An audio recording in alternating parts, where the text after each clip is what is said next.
ప్రపంచ జనులైన వారులారా, మీ అందరికీ నా శుభాశీస్సులు. దేవుడు మిమ్మలను మీ కుటుంబ సభ్యులను కాపాడాలని, ఆశీర్వదించాలని నిండు మనసుతో కోరుకుంటూ ఉన్నాను.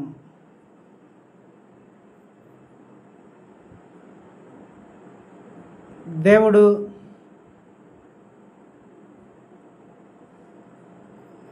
నన్ను మీ కింద మీ పనివాడిగా ఎంచుకొని నాతో మాట్లాడిన మాటలనే నేను మీకు చెప్తూ ఉన్నాను. అంతేగాని నా సొంతగా నేనేమీ మాట్లాడటం లేదు. యెహోవా దేవుడు సృష్టికర్త అయిన దేవుడిగా నాకు బయలుపరిచిన వాటినే నేను మీకు చెప్తున్నాను. కనుక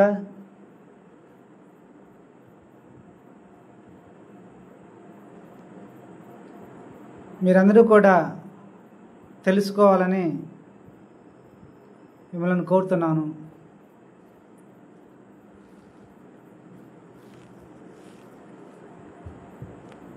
బైబిల్లో ఉండే మాట సర్ప సంతానము అనే మాట ఉంది కదా, ఆ మాట గురించి, దానికి అర్థాన్ని,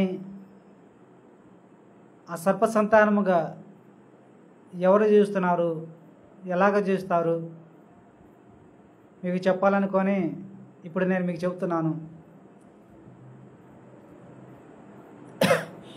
బైబిల్లో ఉంది కదా సర్ప సంతానమా అని. దాని అర్థం ఏమిటంటే, సర్పానికి పుట్టిన వాళ్ళు అనే అర్థము. మరి ఆ సర్పం ఎవరు అంటే సాతాను అని అర్థము. ఆ సాతాను ఎవరు అంటే లూసిఫర్. సర్ప సంతానం అంటే ఏమిటి అంటే, ఏదైనా వనంలో జరిగిన సంఘటనను మీకు చెప్తాను. దేవుడు ఆదాము హవ్వలను సృష్టించినప్పుడు వారిని పరీక్ష పెట్టాడు. వాళ్ళు ఆ పరీక్షలో తప్పి సాతాను మాటలు నమ్మి దేవునికి వ్యతిరేకంగా పాపం చేశారు. దేవునికి వ్యతిరేకంగా పాపం చేసినందుకు దేవుడు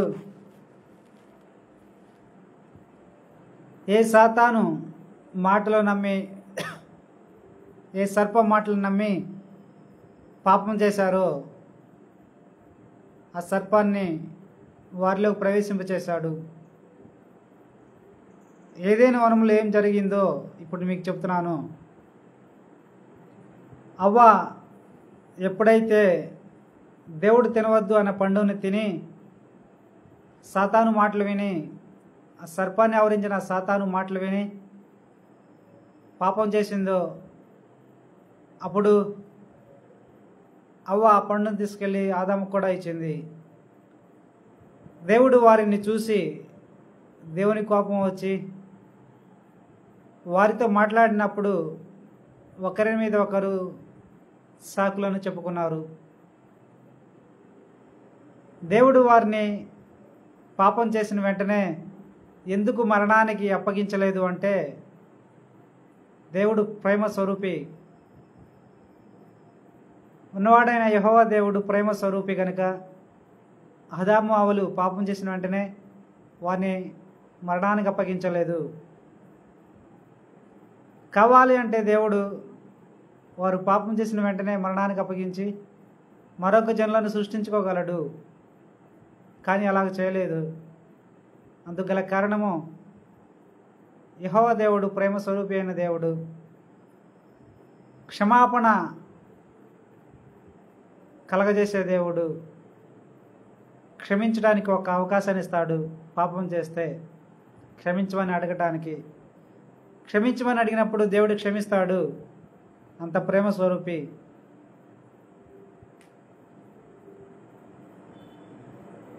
సర్పంని ఆవరించిన లూసిఫర్ ఆత్మ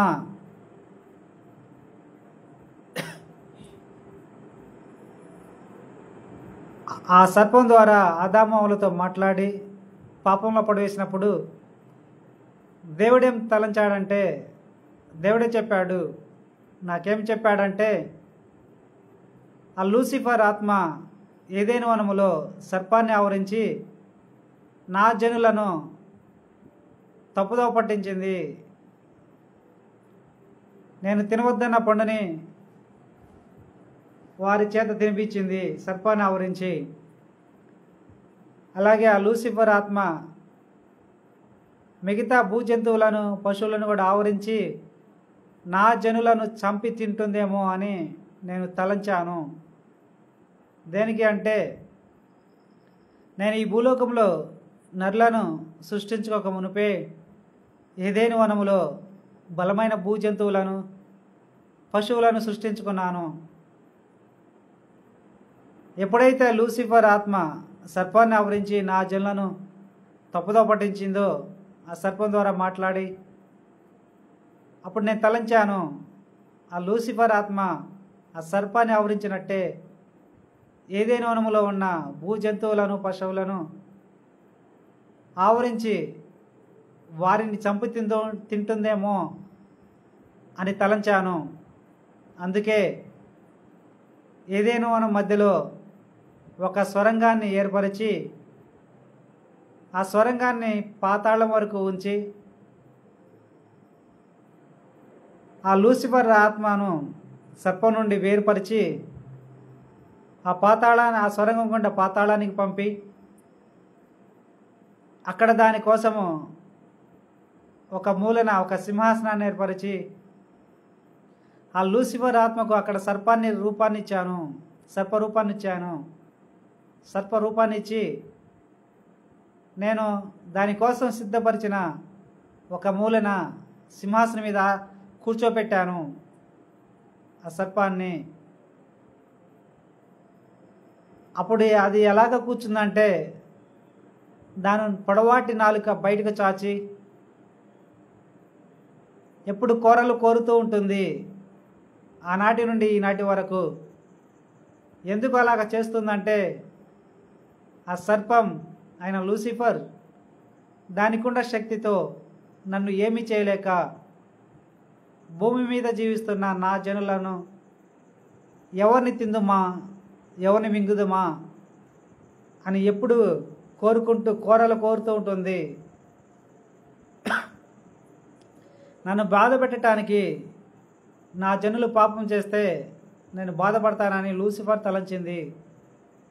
అందుకే దానికున్న శక్తితో నన్ను ఏమీ చేయలేదు అని అది ఎరిగి నా జనులు బాధ పెట్టాలని చూసింది. పాపంలో పడవేసి నన్ను బాధ పెట్టాలని చూస్తుంది. అందుకే అది దాని పొడవాటి నాలుక బయటకు చాచి కూరలు కోరుతూ ఉంటుంది. దానిని ఆ సింహాసనం మీద కూర్చోపెట్టిన తర్వాత భూమి మీద జీవిస్తున్న ఆదాము అవలైన వాళ్ళు ఏదైనా వనం నుండి గెంటి వేశాను. ఏదైనా వనం చుట్టూ కూడా కంచె వేశాను, దట్టమైన పొగమంచును ఉంచాను. మరలా నరులు ఎవరు ప్రవేశించకూడదు అని. ఇంకా నా రాజ్యం నుంచి దూతలను పంపి కాపలా కాయిస్తున్నాను. ఆనాటి నుండి ఈనాటి వరకు కూడా ఏదైనా వనము చుట్టూ ఇప్పటికీ దట్టమైన పొగమంచును ఉంచాను. ఎవరు ప్రవేశింపకుండా నరులైన వాళ్ళు నా దూతలు కాపలా కాస్తారు. ఇప్పటికీ వాళ్ళు ఆ సర్పమైన లూసిఫర్ మాటలు నమ్మి పాపం చేసినందుకు నేను ఆదామావుల మీద కోపంతో పాతాళంలో ఒక మూలన ఒక సింహాసనం మీద కూర్చొని ఉండే ఆ సర్పాన్ని దాని పూర్తి శక్తితో దాని నాలుక నుండి బయటికి తీసి చిన్న సర్పంగా మార్చి అదే సొరంగం గుండా ఏదైనా వనంలోకి తీసుకొచ్చి భూమి మీద జీవిస్తున్న ఆదామావుల మనసులలో ఆ సర్పాన్ని బంధించాను. ఆదాము అవులైన వాళ్ళు శారీరకంగా కూడికి ఉన్నప్పుడు వారితో పాటే వారి మనసుల్లో బంధించబడ్డ సర్పమైన సాతాను కూడా దాని కోరికను తీర్చుకుంది. ఆదామవులకు సంతానం కలిగినట్టే వారి మనసుల్లో ఉండ సర్పానికి కూడా సంతానం కలిగారు. ఆదాము సంతానము సర్ప సంతానము అని చెప్పాడు దేవుడు. అవును, ఆదామవులు సాతాను మాటలు నమ్మి పాపం చేసినందుకు సర్పాన్ని దేవుడు వారి మనసులో బంధించాడు, చిన్న సర్పంగా.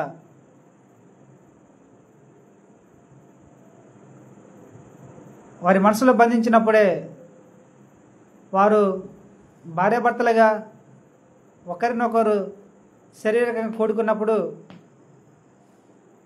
వారి మనసులో బంధించబడ్డ సర్పం కూడా దాని కోరికను తీర్చుకుంది. ఆదామవులకు సంతానం కలిగినప్పుడు వారితో పాటే సర్పానికి కూడా సంతానంగా ఉన్నారు. అదే సర్ప సంతానానికి అర్థము. సర్పానికి పుట్టారు అనే అర్థము సర్ప సంతానం అంటే. నేను చెప్పే ఈ సంగతులు నా సొంత మాటలు కానే కాదు. యెహోవా దేవుడు నాతో మాట్లాడుతూ నాకేమైతే చెప్పాడో వాటినే నేను మీకు చెప్తున్నాను. ఏది కూడా నా సొంత మాట కానే కాదు అని మీరు తెలుసుకోవాలి. కయ్యూను సర్ప సంతానము. ఆదామావులలోకి మనసుల్లోకి సాతాను సర్పం ప్రవేశించిన తర్వాత వాళ్ళు ఏదైనా నుండి బయటకు వచ్చిన తర్వాత వారి మనసులో బంధించబడ్డ సాతాను ఏం చేసిందంటే, సర్పమైన సాతాను దాని లోక సంబంధమైన జ్ఞానంతో, దాని పాప సంబంధమైన జ్ఞానంతో, దాని పాప సంబంధమైన కోరికలతో, శరీరానికి సంబంధమైన జ్ఞానంతో, శరీరానికి సంబంధించిన మనస్తత్వంతో జీవిస్తూ వారిని కేవలము రక్తమాంస శరీరం కోసమే జీవింపచేసింది సర్పం. వారి మనసుల్లో బంధించబడ్డ సర్పం. ఇది నిజం. కయ్యూను సర్ప సంతానమే. ఆ ఆదాము సంతానం ఎలాగైతే ఉన్నాడో కయ్యూను సర్ప సంతానమే. ఆ సర్ప సంతానంగానే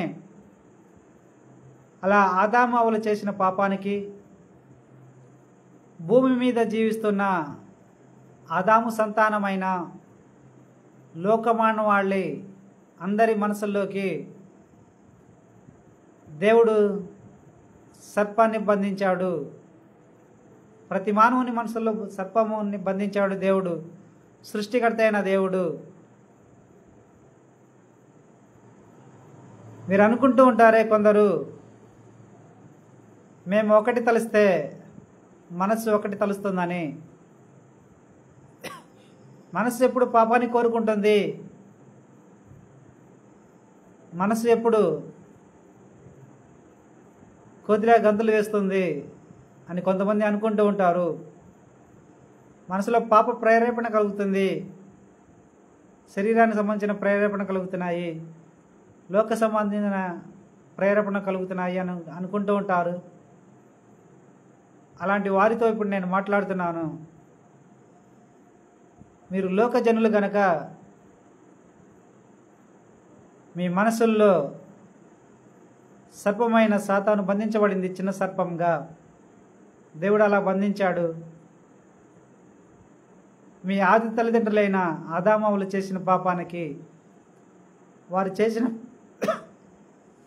పాపానికి వారి సంతానమైన మీ మనసుల్లో దేవుడు సర్పాన్ని బంధించాడు అని నేను మీకు చెప్తున్నాను. మీ మనసు తనకై తాను చెల్లించలేదు దేనికి. మీ మనస్సుకంటూ సొంత జ్ఞానం లేదు, మీ మనస్సుకంటూ సొంత కోరికలు లేవు, మీ మనస్సుకంటూ బానిస తత్వం లేదు దేనికి. శరీరానికి కానీ శరీర అవసరతలకు కానీ లోకంలో ఉండే వాటికి కానీ దేనికి కూడా బానిస కాదు మనస్సు. మరి దేవుడు మనసును ఎందుకు ఇచ్చాడు అంటే మీకు తన మనసును పోలిన మనసునే ఇచ్చాడు. మరి మీ మనస్సు ఎక్కడ ఉంటుంది అంటే గుండెకి కుడివైపునే ఉంటుంది. అది ఎలాగ ఉంటుందంటే దేవుడిచ్చిన మనస్సు ఒక నీటి బుడలాగా, ఒక క్రికెట్ బాల్ అంత సైజులో ఉంటుంది. అది మహిమతోనే ఉంది మనస్సు ప్రతి నరునికి. ఆ మనసులోనే దేవుడు సర్పాన్ని బంధించాడు. కయ్యూను మనసులో కూడా సర్పాన్ని బంధించాడు దేవుడు. కయ్యూను పుట్టక మునిపే కయ్యూను తన తల్లి గర్భములో ఉన్నప్పుడే దేవుడు, సృష్టికర్త అయిన దేవుడు కయ్యూను మనసులో సర్పాన్ని బంధించాడు.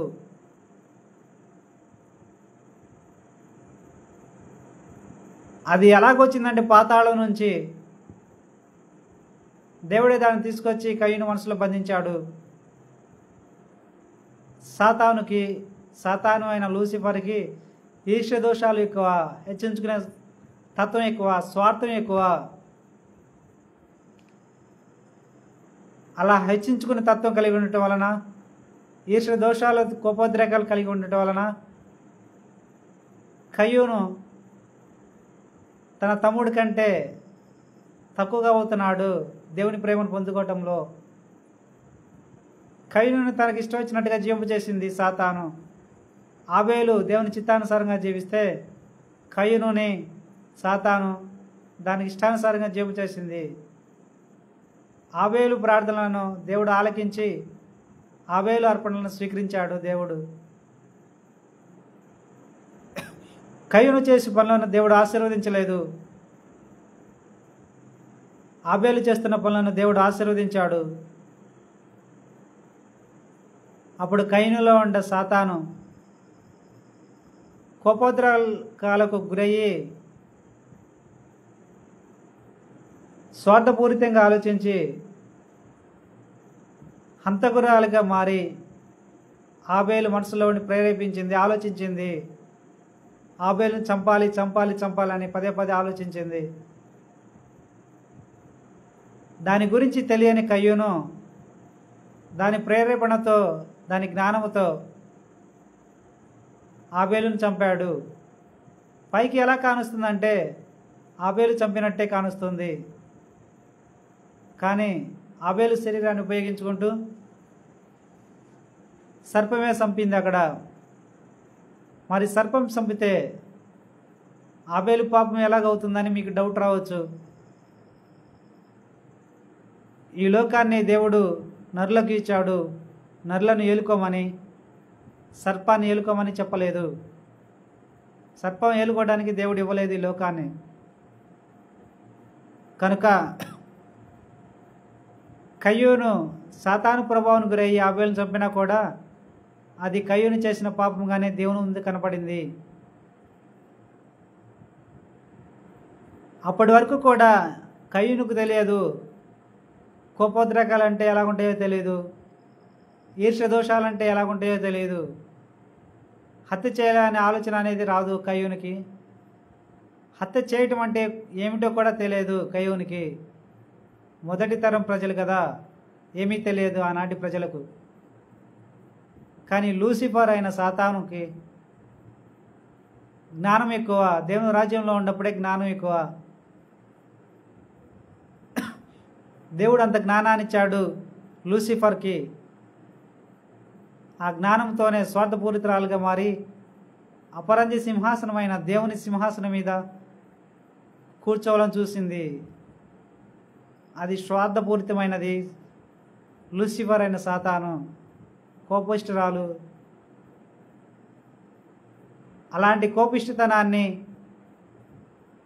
కలిగి ఉండి కయ్యూను మనసులో ఉండి ప్రేరేపిస్తూ కయ్యూన్ని ఆబేలును చంపాలని కోరుకొని కయ్యూను శరీరాన్ని ఉపయోగించుకుంటూ ఆబేలును చంపేసింది. అప్పటి వరకు కయ్యూనుకు తెలియదు హత్య అంటే ఏమిటో కూడా తెలియదు, చంపాలనే కోరిక అనేది కూడా తెలియదు కయ్యూనికి. ఎందుకంటే మొదటి తరం ప్రజలు వాళ్ళు. కానీ ఆ జ్ఞానము, ఆ కోపము, చంపాలనే, హత్య చేయాలనే కోరిక అన్ని కూడా లూసిఫర్వే, సాతాను అయిన లూసిఫర్వే. అలాగా భూమి మీద మనుషులు విస్తరిస్తున్న కొద్దీ ప్రతి మనుషుల్లో బంధించబడ్డ సాతాను ఏం చేస్తుందంటే వారిని శరీరం కోసమే జీవింపచేస్తుంది. శరీర అవసరతలను తీర్చుకోవటమే జీవితంగా ఎంచి జీవింపచేసింది. శరీర అవసరతల కోసం సంపాదించుకోవటం కోసం వారిని దేవునికి వ్యతిరేకంగా పాపాలు చేయించింది. వారు చేసిన పాపం అప్పుడు ఆ పాప ఫలితము ఏమిటి అంటే ఆనాటి ప్రజలకు రోగాలను, వ్యాధులను కలగజేశాడు దేవుడు. వారు తీసుకునే ఆహారం ద్వారానే, వారు తాగే పానీయాల ద్వారానే రోగాలను, వ్యాధులను సృష్టించి వాటిని కలగజేశాడు దేవుడు. మొదటి తరం నుంచి ఇప్పటి వరకు చేస్తూనే ఉన్నాడు. ఇంకా వారు చేసిన పాపానికి దేవుని చేతులలో రూపురేఖలు దిద్దుకున్న ఆదాము సంతానము దేవుని చేతుల్లో ఉండి వచ్చిన వారి శరీరంలోకి వచ్చిన పరిశుద్ధతను మర్చిపోయారు. ఆ పరిశుద్ధతను గుర్తించలేదు. ఆ పరిశుద్ధత ఎంతో గొప్పదాన్ని గ్రహించలేదు. ఆ పరిశుద్ధతను కాపాడుకోవాలని తెలుసుకోలేదు. అలా తెలుసుకోకపోవటం వలన అసలు వాళ్ళ శరీరంలో దేవుని చేతిలో నుండి పరిశుద్ధత వచ్చిందనే సంగతినే మర్చిపోయారు, గుర్తించలేదు ముందు. అలా గుర్తించకపోవటం వలన సాతాను వాళ్ళ శరీరం కోసమే వారిని పాపంలో పడివేస్తూ వచ్చింది. వారిని ఎప్పుడైతే పాపంలో పడివేసిందో వాళ్ళ శరీరంలో ఉండ పవిత్రత అనేది పోయింది. దేవుని చేతిలో నుండి వచ్చిన పవిత్రత అనేది పోయింది, లేదు. ఆ పవిత్రత పోయినప్పుడే వాళ్ళు అపవిత్రాత్మలుగా మారారు. ఇది మొదటి తరం నుంచి జరుగుతూ వచ్చిన సంఘటనలు అన్నీ. అపవిత్రాత్మలుగా మారిన వాళ్ళను దేవుడు తన రాజ్యానికి తీసుకోలేదు. దేనికి అంటే దేవుడు పరిశుద్ధుడు కనుక తన పరలోక రాజ్యాన్ని కూడా పరిశుద్ధంగా సృష్టించుకున్నాడు. అందుకే అపవిత్రాత్మగా మారిన నరులను తన రాజ్యానికి తీసుకోలేదు.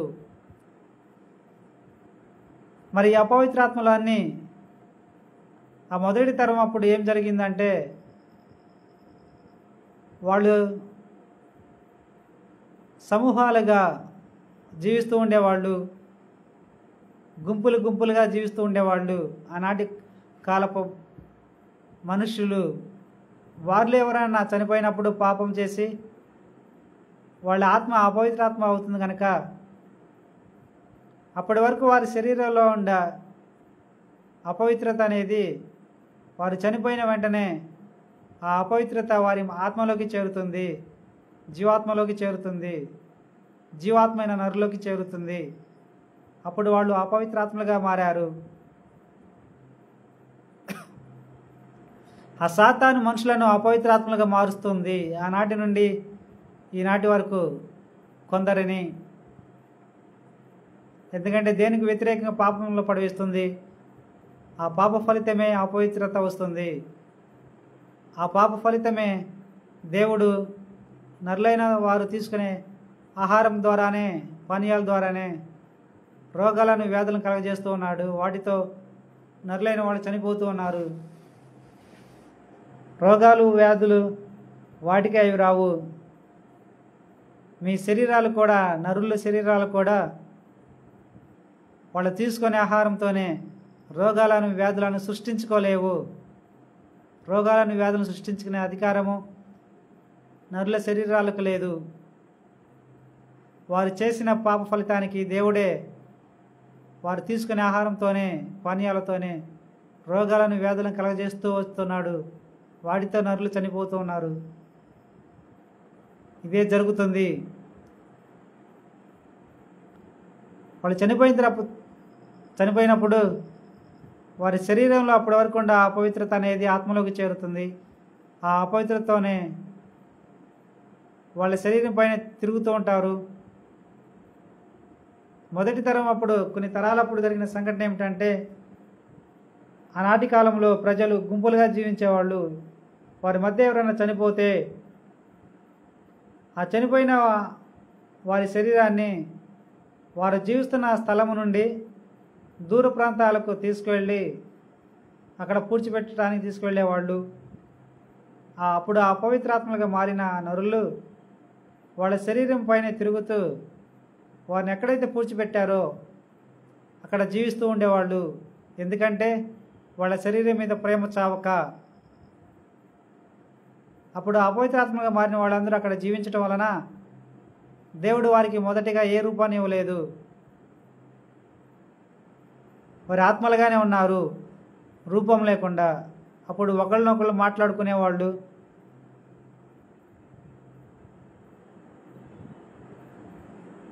అప్పుడు దేవునికి మొరపెట్టుకున్నాయి ఆ ఆత్మలు అన్నీ. దేవా, మేము కూడా నువ్వు సృష్టించుకున్న ఆత్మలమే. మేము ఒకరినొకరు మాట్లాడుకుంటూ గుర్తించుకోవడానికి మాకు రూపాలు లేవు, రూపాలు ఏమని దేవునికి మొరపెట్టుకున్నాయి.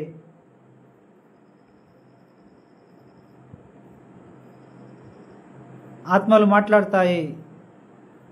అప్పుడు దేవుడు వాటికి రూపాలు ఇచ్చిన తర్వాత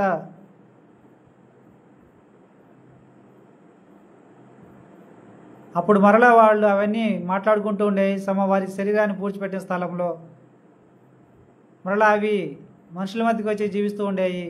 ఆనాటి నుండి ఈనాటి వరకు అపవిత్రాత్మగా మారిన వాళ్ళందరూ సమాధుల్లోనే ఉంటారు. సాతాను మనుషులను అపవిత్రాత్మగా మారుస్తుంది. వారిని దాని సంతానంగానే జీవము చేస్తూ వస్తుంది. వారిలోకి దాని తెలివితేటలను, దాని మనస్తత్వాన్ని, దాని పాపపు జ్ఞానాన్ని, దాని పాపపు కోరికలను, పాపపు తలంపులను అన్నిటినీ కూడా ఆ నరుల్లోకి ప్రవేశింపచేస్తూ శరీరం కోసమే జీవము చేస్తూ వారిని దాని సంతానంగానే జీవము చేస్తుంది. ఆనాటి నుండి ఈనాటి వరకు కూడా అది ప్రతి మనిషి మనసులో బంధించబడింది. నీ తల్లో అయిన పాపపు జ్ఞానం మొత్తం కూడా ఆ సాతానుదే, సర్పానిదే. మీ శరీరంలో కలిగే పాపపు కోరికలన్నీ కూడా సర్పానివే. కనుక వాటి అనుసారంగా జీవించమాకండి, దేవుని చిత్తానుసారంగా జీవించండి. దేవుడు మీ శరీరంలోకి పరిశుద్ధతను పంపాడు మిమ్మల్ని సృష్టించినప్పుడే. దేవుడు పరిశుద్ధుడు కనుక తన చేతుల్లో నుండి పరిశుద్ధత అనేది మీ శరీరంలోకి వచ్చింది మీరు మీ తల్లి గర్భంలో ఉన్నప్పుడే. ఆ పరిశుద్ధత ఎంతో విలువైనది, ఎంతో గొప్పది. ఆ పరిశుద్ధత యొక్క విలువను కాపాడుకోండి, ఆ గొప్పతనాన్ని కాపాడుకోండి. ఆ విలువను, ఆ పవిత్రతను ఎలా కాపాడుకోవాలంటే, దేవుని వాక్యం పరిశుద్ధమైనది. దేవుడు పరిశుద్ధుడు కనుక దేవుడు మాట్లాడిన మాటలు కూడా పరిశుద్ధమైనవి. ఆ పరిశుద్ధమైనవి బైబిల్లో ఉండటం వలన ఆ బైబిల్ పరిశుద్ధ గ్రంథంగా పిలువబడుతుంది. కేవలం దేవుడు మాట్లాడిన మాటలు ఉన్నందుకు వలనే పరిశుద్ధ గ్రంథంగా పిలువబడుతుంది. ఆ పరిశుద్ధమైన గ్రంథంలో ఉండ దేవుని పరిశుద్ధ మాటల అనుసారంగా జీవించడం వల్లనే మీ శరీరంలోకి దేవుని చేతిలో ఉండి వచ్చిన పవిత్రతను కాపాడుకోగలుగుతారు అని నేను మీకు చెప్తున్నాను. మీరు గనక సాతాను యొక్క పాప జ్ఞానంతో, పాప కోరికలతో మీరు జీవిస్తూ దేవుని ఆజ్ఞను అతిక్రమిస్తే గనక మీ పూర్వీకులైన వారి వలె మీ శరీరంలో కూడా అపవిత్రత వస్తుంది. ఆ అపవిత్రతతో మీరు జీవిస్తే దేవుని ముందు ఏ విలువ ఉండదు. మీరు చనిపోయినప్పుడు మీరు చేసిన పాపం నిమిత్తము మీరు తీసుకునే ఆహారం ద్వారానే, పానీయాల ద్వారానే దేవుడు రోగాలను, వ్యాధులను కలగజేస్తాడు మీకు. మీ శరీరం తనకై తాను రోగాలను వ్యాధులను కలగజేసుకోలేదు. ఆ శక్తిని దేవుడు ఇవ్వలేదు. మీ శరీరాలకు దేవుడే కలగజేస్తాడు. అలా ఎందుకు కలగజేస్తాడంటే మీరు చేసిన పాపాన్ని మళ్ళా గుర్తించి పశ్చాత్తాపడతారని, దేవుని ముందు మళ్ళా దేవుని సన్నిధానానికి వస్తారని, సన్మార్గంలో జీవిస్తారని దేవుడు కోరుకున్నందుకే మీకు రోగాలను వ్యాధులను కలగజేస్తూ మీరు పశ్చాత్తాపడ్డప్పుడు వాటి అన్నిటిని తీసివేయాలని దేవుడు కోరుకున్నాడు. అంత ప్రేమ స్వరూపి. ఈ మాటలు అన్నీ కూడా నా సొంత మాటలు కానే కాదు. దేవుడు నాకు ఏదైతే బయలుపరిచాడో, నాతో మాట్లాడి ఏం చెప్పాడో వాటినే నేను మీకు చెప్తున్నాను. కనుక భయపడవద్దు. మీ శరీరంలో ఉండే పరిశుద్ధతను గుర్తించండి. ఆ పరిశుద్ధత ఈ లోకంలో ఉండే వాటన్నిటికంటే గొప్పది, ఎంతో విలువైనది. ఆ పరిశుద్ధతను కాపాడుకోండి. సర్ప సంతానంగా జీవించమాకండి. సర్పం యొక్క తెలివితేటలతో, సర్పం యొక్క మనస్తత్వంతో, సర్పం యొక్క పాప జ్ఞానంతో, సర్పం యొక్క పాప ఫీలింగ్స్తో, కోరికలతో జీవించమాకండి. దేవుని జనులుగా జీవించండి. మీరు సర్ప సంతానంగా దాని యొక్క పాప జ్ఞానంతో, పాప కోరికలతో జీవిస్తే మీ శరీరంలో ఉన్న పవిత్రత పోతుంది. అప్పుడు అపవిత్రత వస్తుంది. ఆ అపవిత్రతతో మీరు జీవిస్తూ ఉంటారు.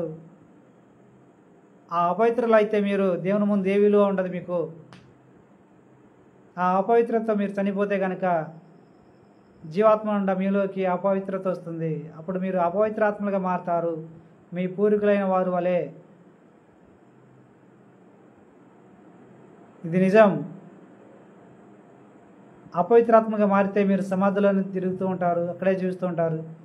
మరలా మనుషుల మధ్యకి వచ్చి, మీ కుటుంబ సభ్యుల మధ్యకి వచ్చి వారి మధ్య జీవిస్తూ ఉంటారు.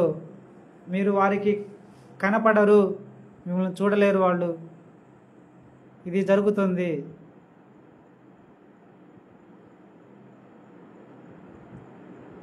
కనుక సర్ప సంతానంగా జీవించమాకండి. దేవుని జనులుగా జీవించండి. దేవునికి ఇష్టమైన వారిగా జీవించండి. ఇప్పటి వరకు మీరు తెలిసి తెలియకుండా సర్పం యొక్క తెలివితేటలతో, సర్పం యొక్క మనస్తత్వంతో, సర్పం యొక్క పాప జ్ఞానంతో, పాప కోరికలతో మీకు తెలిసి తెలియకుండా పాపాలు చేసి ఉంటే వాటన్నిటిని క్షమించమని మీ తండ్రి అయిన దేవుడిని అడగండి. దేవుడు క్షమిస్తాడు ఖచ్చితంగా. అంత ప్రేమ స్వరూపి. మీరు క్షమాపణ కోరిన తర్వాత మరలా సర్పం యొక్క జ్ఞానంతో, పాప జ్ఞానంతో, సర్పం యొక్క పాప కోరికలతో జీవించమాకండి. మీరు దేవుని రాజ్యంలో జీవించండి. మీ రక్షకుడను నా రక్షకుడను అయిన దేవుని ప్రియకుమారుడైన క్రీస్తు ఈ లోకంలో స్థాపించిన తన పరలోక రాజ్యాంగంలో మీరందరూ జీవించాలని, దేవుని జనులుగా, దేవుని పిల్లలుగా జీవించాలని నేను నిండు మనసుతో కోరుకుంటూ ఉన్నాను. మీరందరూ కూడా పరలోక రాజ్యానికి పోవాలని నేను నిండు మనసుతో కోరుకుంటూ ఉన్నాను. దేవుని జనులారా, ఈ వాక్యాన్ని ఇంతటితో ముగిస్తూ ఉన్నాను. దేవుడు మిమ్మలను, మీ కుటుంబ సభ్యులను ఆశీర్వదించాలని నిండు మనసుతో కోరుకుంటూ ఉన్నాను. ఆమేన్, ఆమేన్, ఆమేన్.